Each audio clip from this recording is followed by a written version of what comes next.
Hey everybody, today is March 30th, 2020, day 11 of my self-isolation. Yeah, so 4 days to go. Another beautiful rainy day in British Columbia, not too nice out there, but yeah, everything's going good. I'm kind of looking forward to the 4 more days to go. Yeah, I've never actually been stuck in such a small area for such a long time, except I guess maybe when I was a baby, right? But other than that, I've always had lots of freedom and lots of time to move around. But I will have to say this, it's not that bad. So for any of you that actually get put into self-isolation, just keep yourself occupied, right? There's things to do. Read a book, play a video game, just keep yourself busy. Do sit-ups, I guess, stuff like that. So, still following the news and what are they up to now? I just saw something here. I'm just gonna pull it up on my computer. What are we talking about in terms of 777,000 people infected as of today? Well, as of this morning, probably a lot more since this was put up, and 777,000 people. So the real number is probably 3 or 4 times that, because of course so many people will not really report their symptoms, especially if they're mild, and 35,000 deaths. So I think yesterday it was 31,000 or 32,000. I can't remember exactly what it was, but once again, it's continuing to go up. The news last night, watching the news, mostly American news, it said that they're expecting upwards of 100,000 people to die in the United States. They haven't really put projections like that in Canada. And, once again, I think I've said this before, I have to say that I think that I've got a lot of appreciation for our Prime Minister and the people that he's surrounded with himself, the people that he has himself surrounded with in terms of dealing with this. My mom had to go to the hospital yesterday, and she said it was really well organized. They had it well structured. Now, we haven't had the types of cases that they are having, say, in New York. So obviously a completely different situation. But it did give me a little bit of comfort knowing that what she said was the system seems to be organized. We don't seem to be getting a ton of this real escalation in cases, although I guess time will tell. The borders have been closed now for about a week and a half. So it's been about a week and a half since they closed the borders. So we aren't seeing a lot of travelers come in to Canada right now. And I guess people that are getting it right at this point, it's going to be mostly community spread. But I think that as a whole, as a country, we seem to be heeding the advice of the officials and kind of staying somewhat locked down. So, like I said, it'll be really interesting to see what happens over the next week or so and see if this is kind of flattened out a little bit or if they're going to be a little bit more optimistic about everything else. We'll see. So, in the meantime, we just keep trucking along, trying to find out about this 75%. So basically, the Canadian government this morning said that they would be providing small businesses with up to 75% of their revenue or the salaries to give back to businesses so that they can help keep people employed.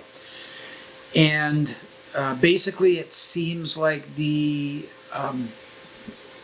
condition of this is if your business falls more than 30% below what is normal. And that's something that we'll have to wait and see. I guess there's a way that I can look at that, and I don't know whether our business is going to fall below normal or not. As of today, don't really know. Like I said, we've had one customer that asked to defer their payments. I guess there's two sides to look at this. Now, I'm going to apply for it anyways. Whatever process that is, I'm going to apply for it, because if we don't apply for it and we need it, it'll be probably really hard to get it. I imagine there's going to be some sort of a waiting period for that, whether it's a month or 2 months. If you have to wait 2 months, 2 months is probably too late. By that point, you're already kind of in trouble. And also, how are they going to implement it? Are they actually going to send you a check? Are they going to just, we've already reduced our payroll taxes. So we did that. The way that we got the 10% of employee wages subsidized was we reduced our payroll taxes that we have to submit monthly by that equivalent amount. So, that was pretty substantial. Now, 75%, at 75%, basically, I wouldn't be making any payroll deductions at all. And then actually at 75% exceeds the amount of money that I submit for payroll deductions.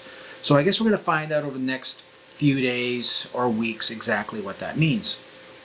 I guess we'll see. Yeah, other than that, once again, it's just seeing what's going to happen over the next month and making sure that everybody stays good. Yeah. One of the thoughts I had, I may have said this yesterday, I can't remember what I talk about from day to day, but I did have a think. I was thinking about this last night, that items like where we're going to see a lot of impacts is probably in the future. And I talked about economic impacts. Obviously, those economic impacts are going to be long lasting. But I read an interesting article yesterday about the food supply and thinking about where our food supply comes from. And for example, like our vegetables and mainly, I guess it would be fresh vegetables, meat, stuff like that. A lot of those, at least in the case of Canada, come from the United States. A lot of immigrants are probably out there picking, immigrants are picking the food, whether it's tomatoes or cucumbers or and they may not even be immigrants. They may also be migrant workers, I guess is a better way of looking at it, kind of in the southern U.S.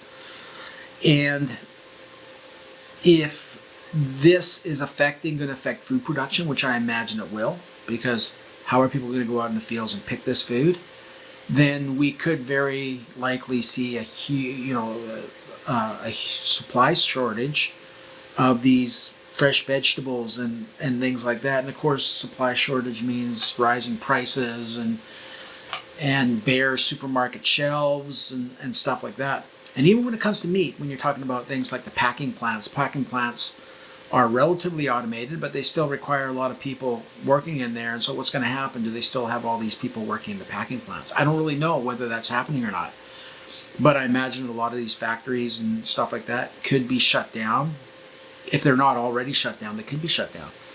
So I suspect we're going to see quite a spike in the food supply, or a lack of food supply, which means, of course, rising prices, which, of course, puts more pressure on people because, with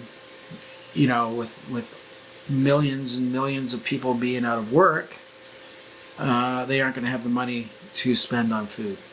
So, it's not just the immediate effects of this entire situation with the coronavirus. It is the effects that we're going to see in 6 months or 8 months, or even after this is finished, or maybe even sooner, maybe like 3 months, because food supplies are going to dwindle and stuff like that. Now, I might not know what I'm talking about. None of this might happen. It's just something I was thinking about last night.